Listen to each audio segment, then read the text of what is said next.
उस घर की जहाँ बहू और बेटी को एक माना जाता था। लेकिन फिर अरे शिखा बेटा, तू रसोई में क्यों घुसी रहती है? जा, रोटी मैं बना लूंगी। नहीं नहीं माँ जी, आप बैठिए, बस सारा खाना बन ही गया है।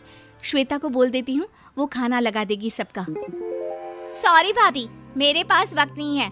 माँ, मुझे पैसे देना, पार्लर जाना है। हाँ हाँ चली जाना, भाभी को भी ले जाना। वो भी जाने को बोल रही थी पार्लर, पर पहले ना मदद कर दे उसके खाना लगाने में। देख माँ, वो बहू है, उसे बहू रहने देना, इतना सर पर मत चढ़ा भाभी को। श्वेता, ज्यादा मत बोला कर। बहू और बेटी में कोई फर्क नहीं होता है। जा जाकर काम कर। ननद को माँ का भाभी से इस तरह प्यार करना बिल्कुल अच्छा नहीं लगता। वो बार बार किसी न किसी तरह माँ को भाभी के खिलाफ भड़काती रहती, लेकिन कोई फायदा ना होता। एक रोज, अरे बेटे किशन, जा बहू को कहीं घुमा कर ला। सारा दिन घर में काम करती रहती है। हाँ हाँ माँ, हम लोग जा रहे हैं ना गोवा। अच्छा जी, भाभी ने तो हमें बताया भी नहीं। वैसे तो सारी पंचायत करती है, ये गोवा वाली बात क्यों छुपा गई हमसे? अरे क्योंकि उसे खुद नहीं पता था बहन।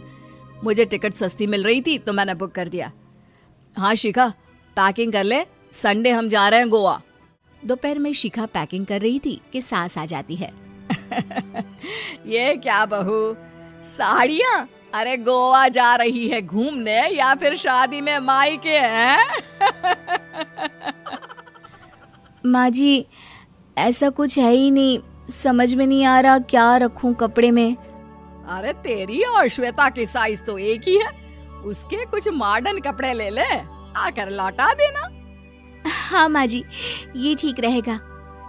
शिखा श्वेता के पास जाती है और उससे कपड़े मांगती। ना जी ना, मैं अपने कपड़े ना दूं, वैसे भी फैल जाएंगे मेरे कपड़े, बहुत महंगे वाले हैं। शिखा मुंह लटकाकर कमरे में आ जाती है तो सास कहती है, चल तैयार हो जा, तुझे मैं शॉपिंग करा कर लाती हूँ गोवा की। बस फिर क्या था, सास बहू निकल जाते हैं मार्केट और एक से बढ़कर एक ड्रेस खरीद कर घर आते हैं। पहले बता देती कि नए कपड़े दिलाने वाली है भाभी को, तो मैं अपने ही दे देती ना भाभी को, मुझे दिला देती नए कपड़े। देख श्वेता, परिवार का मतलब सबके साथ रहना होता है, ना कि सिर्फ अपना सोचना। वैसे भी तुझे अच्छे संस्कार सीखने चाहिए। और रही बात कपड़ों की, तो शिखा, आज से घर पर भी तू मॉडर्न कपड़े ही पहनेगी। कोई जरूरत नहीं है ये साड़ी वाड़ी लपेटने की। अब क्या था, श्वेता और शिखा एक जैसे रहते। एक बार पड़ोसन आती है।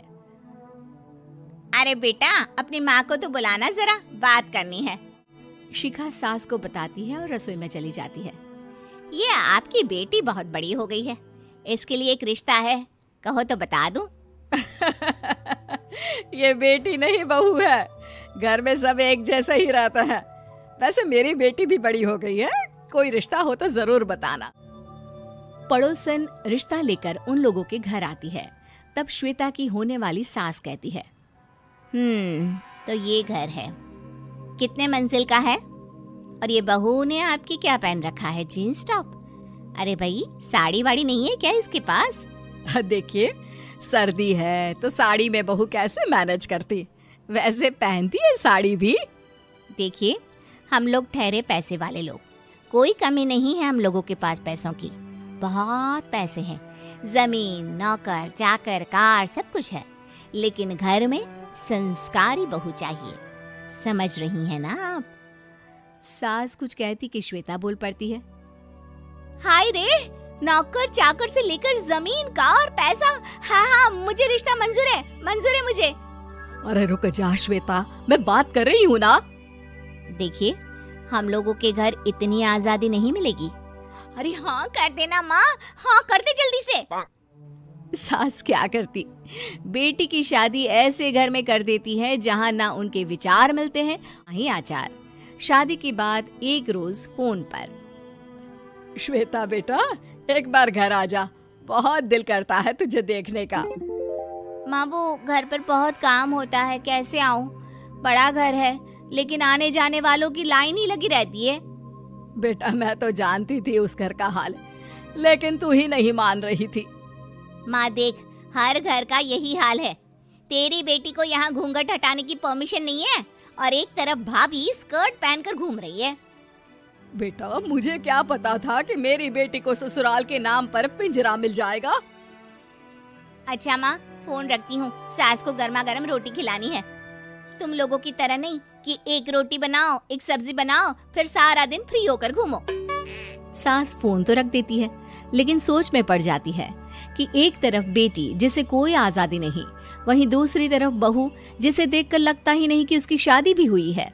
अगले रोज। शिखा, अरे ओ शिखा। हाँ माँ, क्या हुआ? कुछ चाहिए आपको? मैं जिम जा रही थी। जिम के कपड़ों में बहू को देखकर सास को घूंघट में अपनी बेटी का ख्याल आता है। देख बहू, घर में बहू की तरह रहा कर। इतने टाइट कपड़े पहनकर जिम जाना पसंद नहीं मुझे। जा जाकर रोटी बना। रोटी? माँ अभी तो शाम की 6 बजे हैं, इस वक्त रोटी?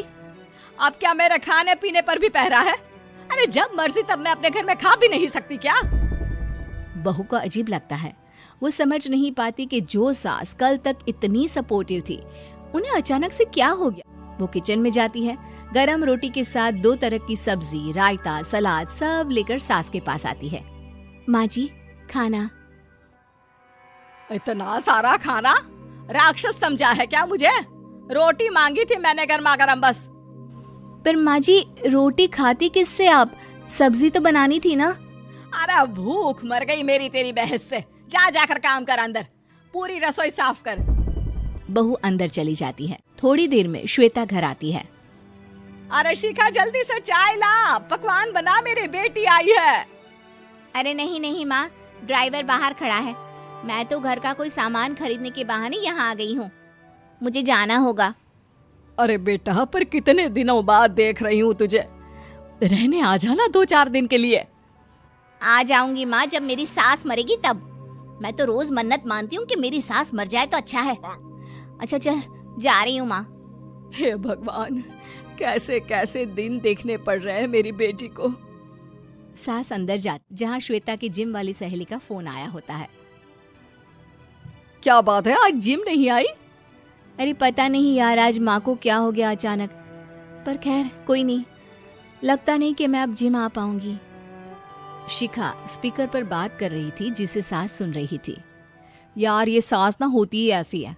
मैं तो कहती हूँ बुढ़िया जल्दी मरे और तू आराम से जिए। शिखा को सहेली की बात पर गुस्सा आ जाता है। माँ के मरने की कौन सा बच्चा दुआ मांगता है मोहिनी? आगे से ऐसी बात मेरे सामने मत करना। हमारे घर की शोभा ही माँ है। क्या हुआ जो थोड़ी सख्ती दिखा रही है? उसमें भी कोई ना कोई उनकी भलाई ही होगी।